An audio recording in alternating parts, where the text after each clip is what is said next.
Look at this handsome boy here. What can I say about Jocko besides he is a fantastic boy here at the shelter. He sits politely every day in his cage waiting for someone to give him love and attention.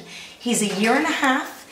He's a neutered male. He came from a home. His owner actually was a senior that actually had to go into a home and there was no family member that can take him. So it's no fault of his own that he's here at the shelter, but he made her great company. He was always walking around in the apartment with the woman, always on her lap, a very faithful and loyal companion. And all he's looking for is somebody just to give him the love right back. He's very easygoing. Usually what he'll do is he'll roll over on his belly so I can get him. But this is a perfect A+ cat. This is Jocko. He's here at the shelter. And we'd love for you to come in and meet him and see for yourself. Yeah. Show everybody how great you are. Hi. You're going to roll over? Oh, yes, here we you go. are. I know. Give my us the boy. belly.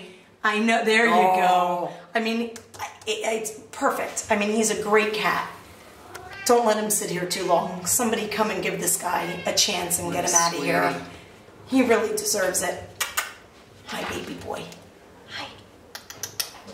Hi, Jocko. Hi, Jocko. Good boy.